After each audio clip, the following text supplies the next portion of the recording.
Their trademark weapon is deadly. Trinitarios know how to work with machetes and fight with them. They will just cut your hand and that's it. They not just want to do a little assault on you. They want to put you 6 feet under. They don't shoot their victims. They butcher them. A whole arm could come on. Your leg, wherever they hit you at, is gone. They are the Trinitarios, one of New York's most lethal and fastest rising gangs. You kill somebody with a gun, you ain't nothing. But if you kill somebody with a knife, I mean, you're real.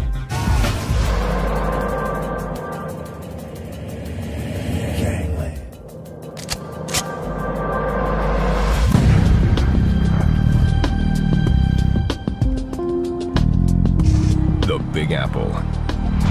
It's filled with some of the world's most familiar landmarks. Broadway, the Empire State Building, the Statue of Liberty. New York is very, very big. You have the business district, the financial market. New York has a shower law for everybody. Far less welcoming is a group of outlaws that call New York City home. A brutal gang, more than 1,000 strong, with roots in the Dominican Republic. They are the Trinitarios. Their goal is to dominate America's largest city. The Trinitarios, they always want to be on top. They want to be on top of Bloods, they want to be on top of Kings, they want to be on top of Nietas. They got to be on top always. The Trinitarios were born and bred in the New York City prison system. Now, they're spreading across the city's 5 boroughs and creeping into nearby Hudson County, New Jersey. They feel the heat in New York and then they come over here. Or if they've committed a crime and they wanted to get away, they'll hide away over here in New Jersey. They've built their violent reputations wielding a simple but grisly weapon. They don't go out there and shoot people. They're mostly machetes. They're slashing people and cutting people. You hit him and you pull it back, he brings everything out. Blade, a high-ranking Trinitario in one of the New Jersey chapters, fears retaliation for speaking out about the gang. He asked to have his identity concealed.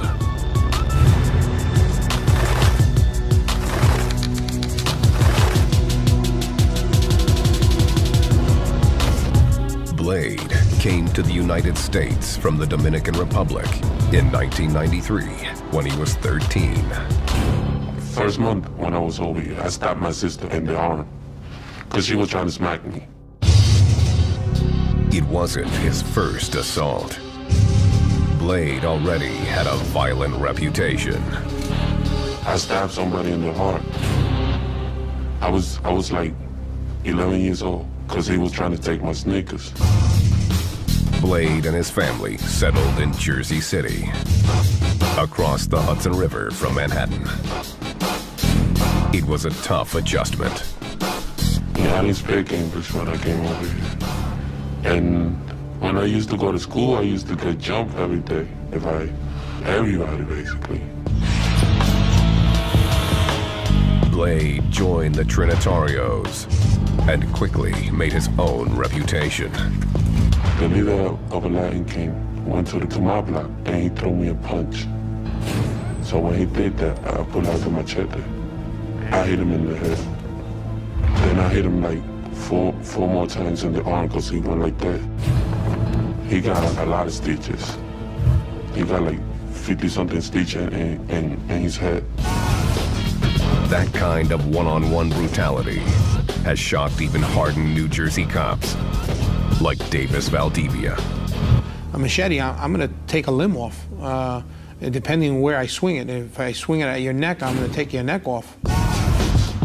For years, he's seen firsthand how the Trinitarios get up close and personal. With a gun, you can shoot somebody from far away and not even see the person. To stab somebody, you got to get up and close and really to stick somebody. But assaults aren't the gang's only crime. They're definitely in the drug business.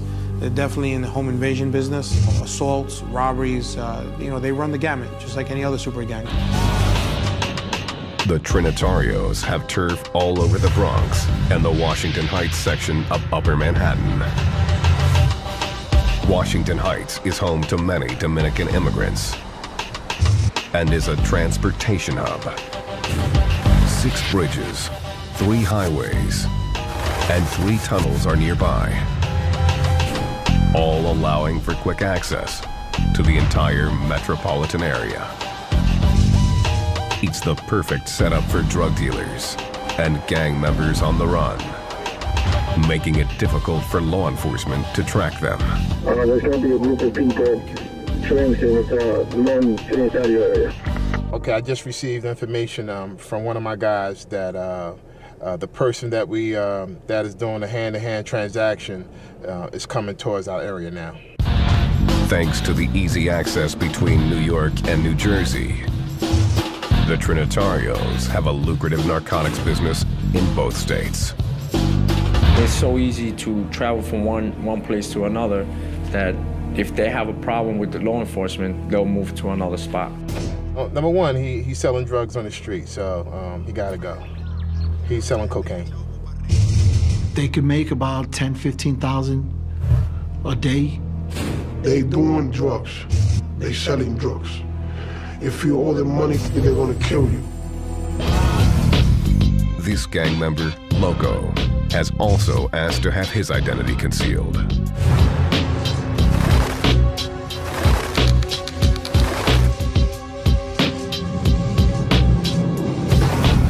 Loco began hanging with the Trinitarios when he was 16. I was attracted to them by the way that they used to hang out, money and girls. They used to drink. If you didn't have money, they would give you money to eat, to get whatever you want. He ran into trouble with the law when a brawl broke out at one of their parties. Some three from New York came and stopped that guy 5 times. And from that time, we all got locked up. Loco found himself behind bars for 6 months in the Hudson County Jail. His cellmates were all hardened gang members, and Loco had to make a life or death decision. When I went to jail, it was so crazy because I wasn't a member of a gang. I had to make a choice. Or I'll be neutral and I get beat up, or I'll become Trinitario. Loco joined the Trinitarios. You gotta fight for respect. If you don't fight for respect inside, you're gonna get beat up. You're gonna get killed. Though New York authorities have battled the Trinitarios for years, the gang has flown under the radar of New Jersey PD. We weren't aware of them.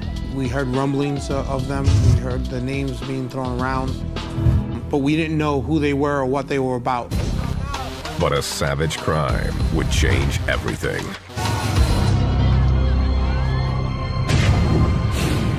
August 24th, 2003, Union City. Trinitarios from all over northern New Jersey joined thousands who lined the streets for the annual Dominican Independence Day Parade. It's supposed to be a joyous occasion, and it's supposed to be fun for all the family and for everyone who's Dominican. Police were also on alert for gang activity, which had arisen in years past. And a number of people attend the parade with the idea that they should be proud of being who they are, and sometimes who they are gang members. Detective Davis Valdivia was on a routine assignment to tape surveillance video from a rooftop near the end of the parade route. The stakeout was strictly a precaution. I just would zoom in on people's faces and later on try to identify them. If something should happen in the future, we have informants throughout Union City, and we can go to them and show them the tape and try to get people ID'd. 4 months earlier, tensions between the New Jersey Trinitarios and one of their rivals, a fierce street gang called the 60th Street Boys, had ended in bloodshed. They were arguing possibly about a girl when a member of the Trinitarios pulled a knife. One of the 60th Street Boys took the knife away and pretty brutally stabbed a member of the Trinitarios. The victim survived, and the attacker was arrested. But the New Jersey Trinitarios had yet to exact their revenge. Now, as the parade wound through the streets, Detective Valdivia scanned the crowd with his camera. Suddenly, some new faces caught his attention. There was some individuals in the group that I'd never seen before, and I zoomed in on them. The new gang members turned out to be Trinitarios from New York. 4 months had passed since the 60th Street stabbing, and the New York members were angry that their New Jersey crew hadn't retaliated. The guy from New York, it was like, and you haven't done nothing? So we gonna do something. They kill anybody and they don't care. They had to do this to let everyone know that this is what happens to you when you mess with the Trinitarios. The Trinitarios confronted the 60th Street Boys, but they weren't about to go down without a fight. They challenged the Trinitarios to settle the beef after the parade. The 60th Street local gang basically says, if you want some of this, you know where to find us. The Trinitarios were ready for battle. They met in a nearby schoolyard and planned their revenge. They would execute a coordinated attack on the 60th Street Boys on 60th Street on their own turf.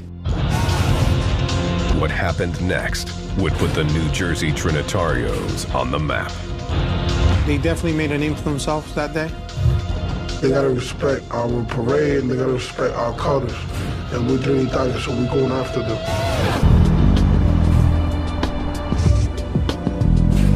New York City. It's the gateway to the United States. A symbol of opportunity, hope, and the American dream. It's also the breeding ground for a fast-rising criminal enterprise that silences its victims with machetes. A Dominican gang called the Trinitarios. Trinitarios, they kill people, they rob people, they kidnap people. Yeah, they doing the money quick. The Dominican Republic is the second largest nation in the Caribbean, with a long history of hardship. In 1961, the country's harsh dictator, Rafael Trujillo, was assassinated, ending his oppression, but throwing the country into chaos. For the next few decades, tens of thousands of immigrants fled to New York, all in search of a better life. They came here to the U.S., which at the time was experiencing a pretty decent manufacturing job market, and Dominicans came here to work. In the Dominican Republic, you only make 3,000 pesos a month. That's like $125. Sucks. Nobody want to be there. By 1990, there were 250,000 Dominicans in the New York metropolitan area. Most were productive citizens, but some got caught up in the city's crack epidemic and violent underworld. Everybody want to be thugs and stuff like that, you know what I mean? So everybody's doing crime over here. The cops took action, and Dominicans began streaming into the New York City correction system, including the notorious Rikers Island Penitentiary, just east of Manhattan. They quickly became the targets of violent, more established gangs, like the Bloods, Crips, and Latin Kings. Dominicans at the time were the minority. Many of them found themselves to be abused by the other ethnic groups that were present. You see a lot of extortion in jail. People taking your commissary, people making you wash their drawers, beating you up for a phone call. In 1990, one Dominican inmate rebelled against the abuse. Pedro Nunez, aka El Caballon, was serving an 18-year sentence at Rikers for weapons possession.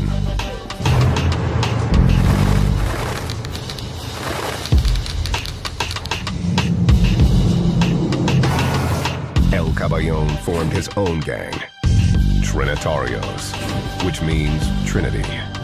He took the name from 3 revered leaders of the Dominican independence movement from Haiti in the 1840s. He saw the abuses that were occurring, and just like Duarte, Sanchez, and Mella saw that the Dominicans were being abused, he felt the same way and started this group with the same name as the founding fathers of the Dominican Republic, the Trinitarios.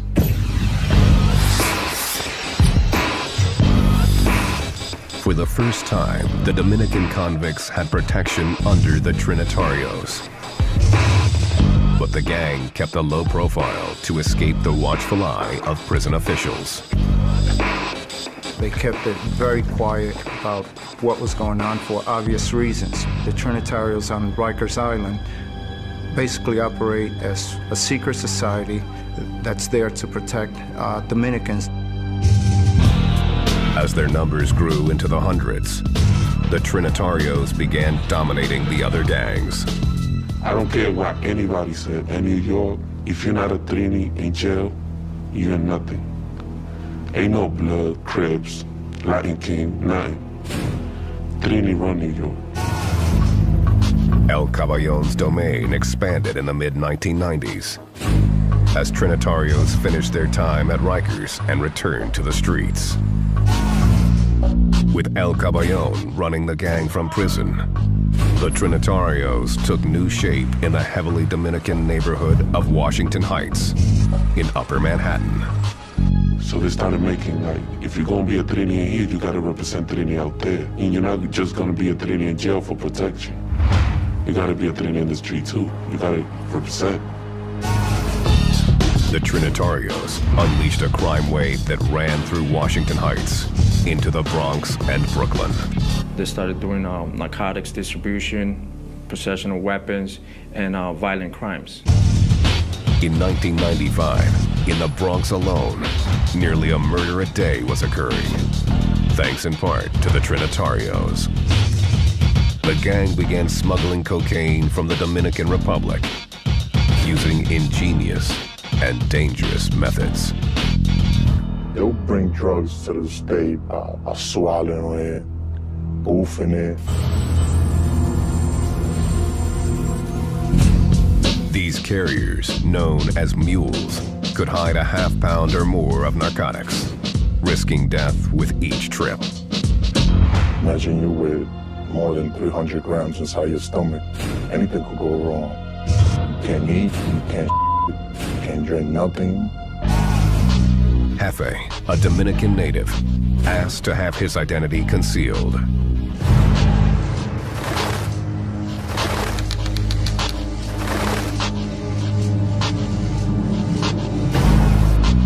He and his family moved to the Bronx in 1992. There's always something going on around there. Someone getting shot, someone getting caught for selling drugs. Jefe's father worked long hours driving a cab.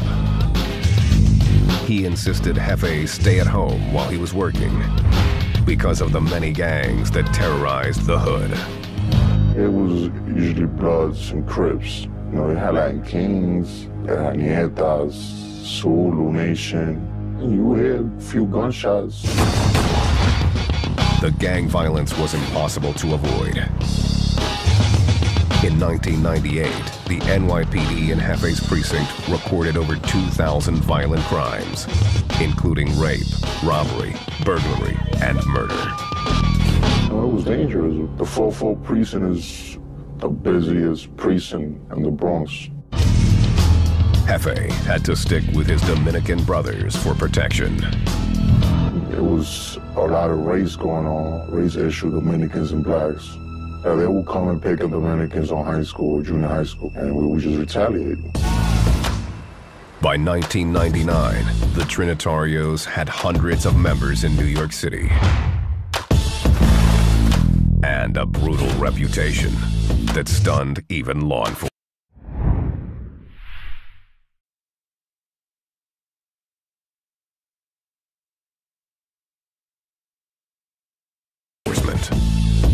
They had to go to the extreme to prove themselves to the other gangs that they could compete with them in the streets or drug sales.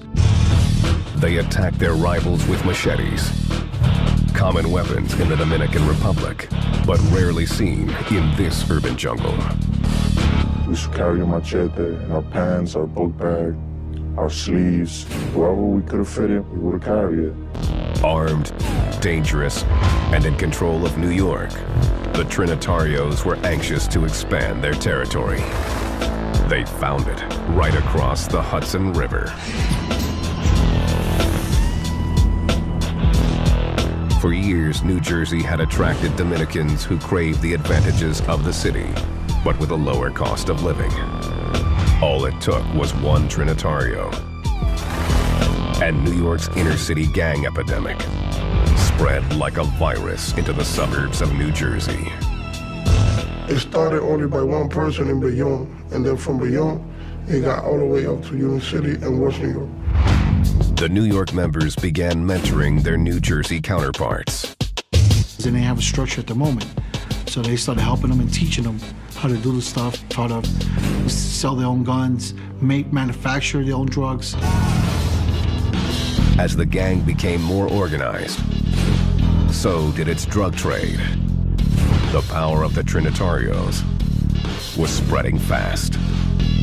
They go through the George Washington Bridge, so they transport the drugs from New York to Jersey City, and then from Jersey City they spread it up north.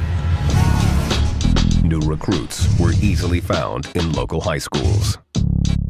Blade joined his sophomore year, then dropped out of school to focus on his new family.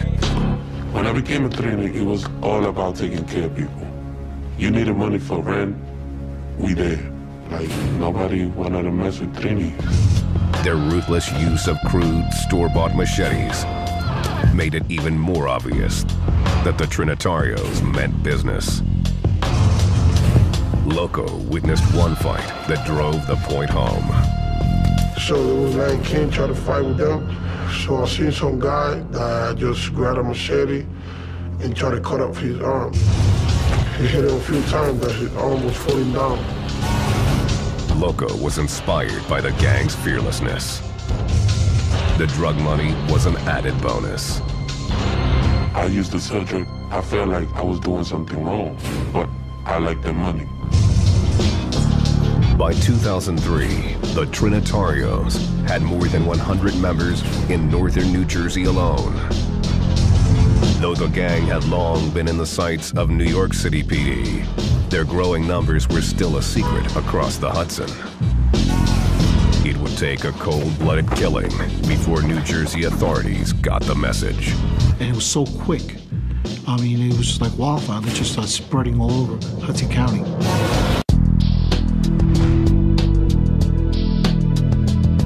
The Trinitarios, a machete-wielding Dominican super gang in New York City, is spreading its brutal violence into neighboring New Jersey. They were operating under the radar for a while before anybody got to know who they really were and what they were about. Trinitarios take pride in their Dominican roots. It starts with their name. It comes from the word Trinity, from the Father, Son, Holy Spirit. The gang's colors are those of the Dominican flag. Red, white, blue, and most significantly, lime green. The center of the flag got green. It means like earth. That's why we represent green. If you're wearing green, you want the mind. They always carrying a green bandana or a green scarf or a green hat. Anything that they wear green, it shows that they are Trinis. The gang also uses the flag as the basis of their motto. If you look at the Dominican flag, you have 3 words on top. It says Dios, Patria, and Libertad, which is God, country, and liberty. To recognize one another, members frequently greet each other with the numbers 41, 6, 12. 41, 6, 12. As to know if you a Trinitario, you'll be asked, you son of Duarte? You say 41, 6, 12. Like, yeah, I'm Trinitario. The numbers are a secret code the Trinitarios use to hide their identity. But it's really 4, 16, 12, which are the respective locations for the D, P, and the L in the alphabetical number. It's a code. So they'll make 4 and 16, 41, and 6. The letters D, P, and L show up in almost all of the gang's markings. Trinitarios aren't required to get inked, but those who do choose symbols of the motherland. Most of the Trinis, they do the Dominican flag, DPL, Dios, Patria, Libertad. Another popular tat is the symbol 3NI. 3 is for the 3 colors of our flag and the 3 fathers of our country. And the 9 is short for Trinitario. Trinitarios also represent with hand signs. There's 2 guns up. It's in the center of our flag. And that's the 3 fathers of our country, the 3 colors of our flag, and DPL, Dios, Patria, Libertad. That's the D for Trinis, and it's like a cross, because our flag have like a cross that divide the colors. The Trinitarios are highly organized and enforce strict rules. I want to say maybe second to the Latin Kings, they're probably the most structured gang. All of the gang's chapters are organized the same way. Trinitarian structure, everything is 3. So there's 3 top, then you break it down into 3 heads for each chapter. They'll start off with the head, which they call a cabeza. They'll have a secretary. They'll have a treasurer. They'll have security. They'll have an enforcer. There is even an advisor who handles the members' personal business. He's the one, like, if you have a problem, like with your family and stuff like that, you need somebody to talk to, you talk to him. Leaders who get busted are quickly replaced. If I get sent upstate, whoever's second is first, third is second, and third will be a new man, you know? Trinitarios initiate some recruits with beat-ins. Others just need a good recommendation from a trusted crew member. If they know you already put in work, they know you fight and all that, they won't make you go through that hassle. You're like, oh, I know him, man, he gets down. All members must learn and obey the gang's basic code. The 7 points. God, respect, love, peace, courage, nation, and liberty. Gangsters who mess up get DP'd. You get 3 people that's gonna hit you for 3 minutes. It's from down to the head to the body. A second violation means twice the discipline. So you gotta make sure you don't do it again, because when you do the second time, you're gonna get 6 minutes. The third time, you're gonna get suspension. You ain't gonna be no training no more. Chapters hold regular meetings where they collect dues and conduct business. The money that we collect in every meeting is just in case you get locked up, we can send you money to jail. Once a year, Trinitarios from all over New York and New Jersey meet for a universal. They will have universal so everybody could come down and be a part of what's going on. New York Trinitarios, older and more experienced than their suburban brothers, still call the shots. I would say New York probably has more of an influence on Jersey and probably tells them what to do or what to say or how to act if they don't like what they're seeing or hearing. That's what happened in August 2003 at the Dominican Day Parade in New Jersey. The New York Trinitarios discovered that their Jersey brothers had been attacked and issued their secret call to arms. 227 is 27. It means you go to war. The numbers are a code for February 27th, 1844. The day the Dominican Republic declared independence from its Haitian rulers. In Hudson County, it would signify that all hell was about to break loose. As soon as somebody said 227, my people gonna come, and they're gonna come ready. August 24th, 2003, Hudson County. It was New Jersey's annual Dominican Day Parade. From a rooftop, Detective Davis Valdivia videotaped the crowd, on the lookout for gang violence. I was up there for several hours. I would say probably 6 hours on that roof. Little did he know that the bloodthirsty Dominican street gang, the Trinitarios, was out for revenge. 4 months earlier, a 60th Street gang member had stabbed a New Jersey Trinitario. The victim recovered, but the Trinitarios had yet to settle the score. An unacceptable situation for their New York brothers. They were upset that one of their members was stabbed and nothing was done about it. If someone messes with one of their members and it goes unpunished, they will essentially be viewed as chumps. The New York Trinitarios were hell-bent on revenge and planned to get it on their opponent's own turf. They strategized their attack at a local schoolyard late that afternoon. At the suggestion of a New York leader, they traded their traditional machetes for screwdrivers. It was easy at the moment, because the guy from Brooklyn was like, oh no, we're not gonna carry none of that. What if we get stopped by the cop? They see us with screwdrivers in the car, they're not gonna bother us with that. They sharpened the tips for good measure. They armed themselves with those screwdrivers, ripped clothing apart that were rags in the trunk of the car, and wrapped it around the handle. If there's cloth on the handle, your hand won't slip when you stab someone with it, and you're never going to leave fingerprints. The gang was prepared for cold-blooded murder. You can't really slice anybody with a screwdriver. I mean, it's only one purpose is to jab and puncture.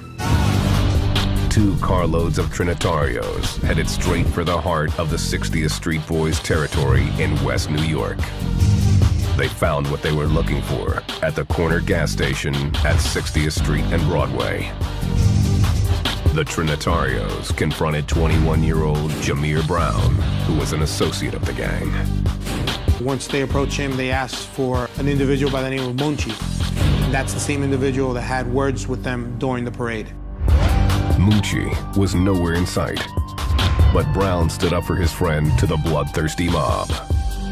He responds to them saying he's not here, and if you have a problem with him, you have a problem with me. The Trinitarios pulled out their screwdrivers. Someone ran up to him and stabbed him. And then they were all over him, stabbing him. Brown went down instantly. One of his friends, a 16-year-old, tried to break up the assault. One individual of the 60th Street Boys actually went to his aid, and he wound up getting stabbed in the forearm. Jameer's friend was able to escape and ran to alert police. He suffered a severe stab wound and would later need 19 stitches, but he survived the attack. Jameer Brown was not so lucky.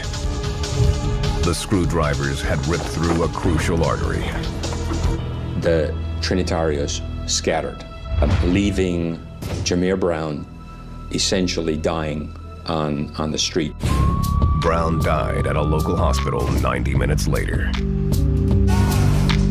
The murder sent a clear message from the Trinitarios to its many rivals. You do something to one of my peoples, I'm gonna do something to you. That's why we gotta do to be known, so we can get our respect. If you mess with one of them, you're gonna mess with all of them. It also sent a message to New Jersey police, who finally realized the Trinitarios were in their own backyard. That was the first time that I actually heard of Trinitarios. After the parade is when I really learned about the Trinitarios. And since that day, things made a lot more sense to me. New Jersey PD immediately started hunting down the attackers and managed to catch 3 of them that night. By morning, Detective Valdivia was already interrogating one of the suspects, Trinitario Alex Colon. He showed Colon surveillance video of the parade. He sat there, viewed the videotape, and I recall him pointing to the individuals that I zoomed in on. He would say, that's so one of them, and that's so-and-so. He was there, and he was in the car, and he just went on and on. On November 25th, 2003, police in New York City and Hudson County made 5 more arrests. A 6th suspect was arrested a few weeks later. 2 more were in custody by March 2004. The charges included murder, aggravated assault, and unlawful possession of weapon. Among those charged were 2 alleged high-ranking Trinitario leaders, 22-year-old Ricardo Osorio of New York and 21-year-old Pablo Molina of New Jersey. The prosecution's case was coming together. I counted about 56 witnesses that were possibly going to testify if needed. Prosecutors also had a star witness. Alex Colon, the gangster who identified suspects on the parade videotape, was in jail facing a murder charge. He was cooperating with the prosecution against the Trinitarios in the hopes of receiving a reduced sentence. Colon gave us a nice big picture. He could point to all the parties.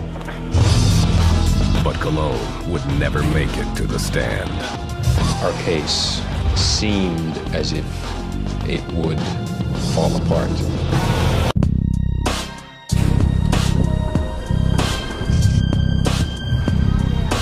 Hudson County, New Jersey, 2004. Police there were carefully building a case against the Trinitarios, who had repeatedly stabbed and killed 21-year-old Jameer Brown. Screwdrivers, a lot of which were described as scary and old and rusty. It was a pretty brutal attack. 8 defendants were set to stand trial. One of them, 23-year-old Alex Colon, was cooperating with police. He provided quite a bit of information. The case looked solid until January 2005. Colon was killed by a fellow inmate in jail. No one could prove the Trinitarios had murdered Colon to keep his mouth shut. And the prosecution was now in big trouble. Their star witness was dead, and other witnesses were terrified they might be next. They wouldn't speak to us. The state was now scrambling to rebuild its case. So we had to start putting a whole different case together. And now this was now a patchwork of witnesses.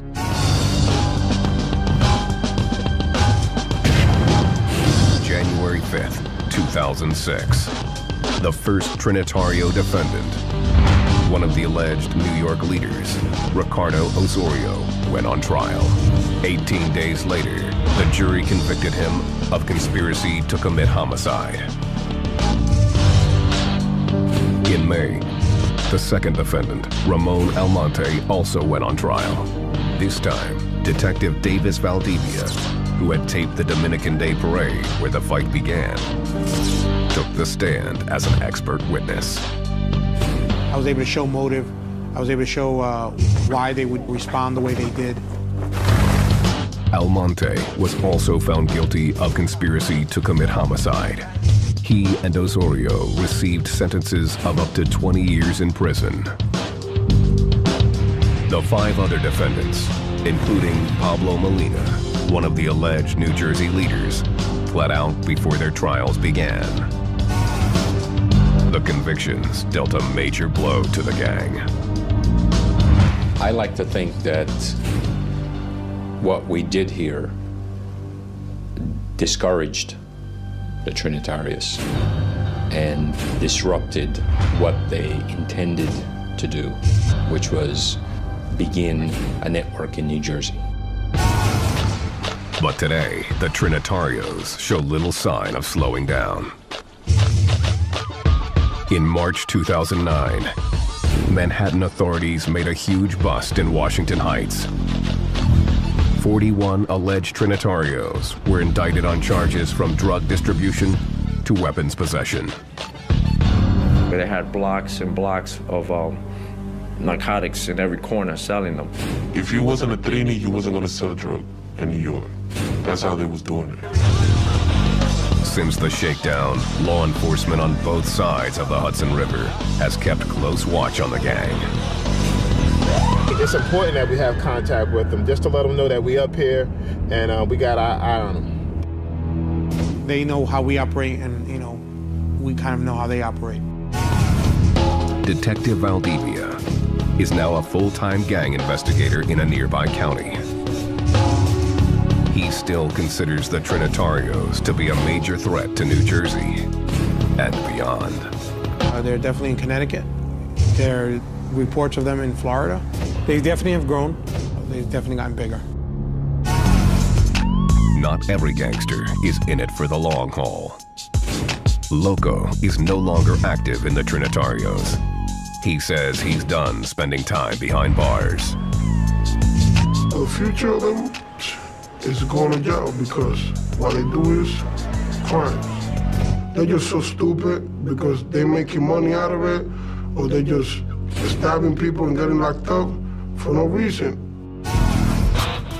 Loco is trying to build a new life apart from the gang, but fears he's a marked man.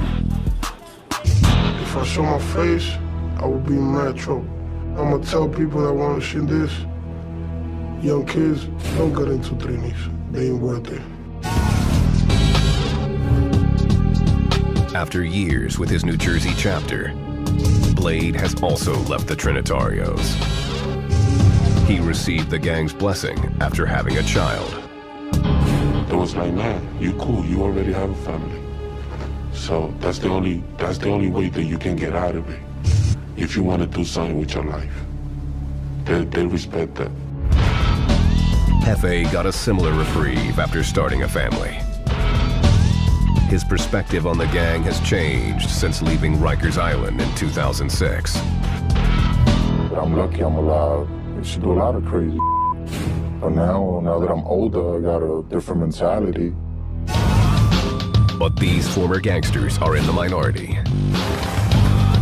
The Trinitarios are on a mission to dominate even more of the New York City area. Nothing will stop them. Fighting, stabbing people, robbing people. Nobody can touch us, not even cops. I see them not stopping. I see them growing in number. I see them getting more violent. There will never be peace. 10 years from now, you're gonna still hear the Trinitarios